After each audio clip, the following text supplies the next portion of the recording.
So are there other passages from the Bible that have taken on new meaning for you because you've read them to people for whom those passages have a lot of meaning?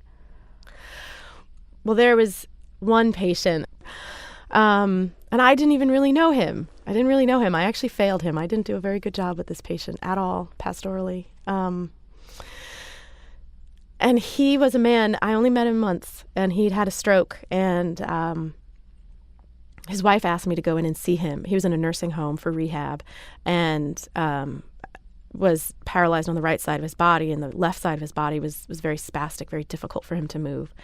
And the nursing home nurses all thought he was a bully. And he hit people. He used to lash out. He would kick and punch and hit people with his left side that he could. And that's hard. That's really hard on nurses when patients are reacting that way. And she said, please go in and see him. Everyone thinks he's a bully, and he's not.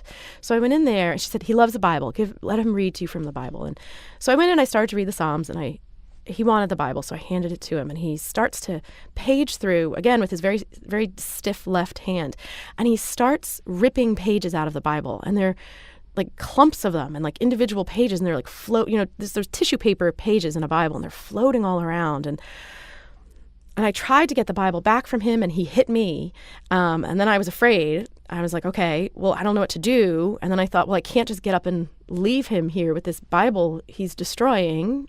And I didn't know what to do, and I was embarrassed, and I was nervous, and finally he stops. He stops at a point in Jeremiah, and I remember he holds out the Bible to me in Jeremiah after like 10 minutes of the Bible's literally destroyed. I mean, I had to throw it away. I mean, there's pages of the Bible all over the floor. And he holds it out to me in this shaking hand, and I look at it, and I was like, what am I supposed to do? I mean, do I like play along and pretend this is all fine and I just read this awful verse from Jeremiah? Because in my head it was going to be awful. And then I looked at it, and it said, at the top of the page, because there was no way I thought he could find anything meaningful. It said, I have loved you with an everlasting love. I have drawn you with unfailing kindness. And I read that out loud to him, and I said, is this what you wanted me to read? And he grunted. And then, Terry, I closed the Bible, and I stood up, and I walked out. I read those two beautiful lines, and all I could think was like, thank God I've got this wreck of a Bible back, and I can now like leave. I just wanted to leave. And I stood up and I walked out, and that was it. I didn't read the rest of it to him.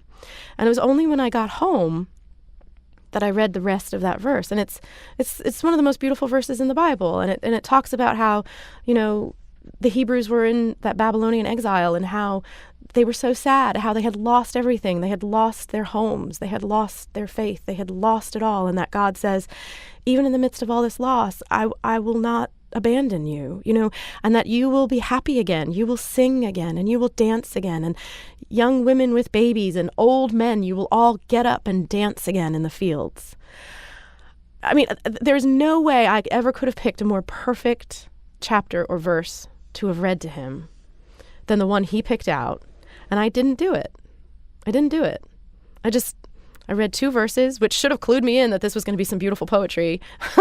And it just totally went over my head. And I closed the Bible and I walked out. And it's because I was afraid. I wasn't curious, I let my fear get in the way.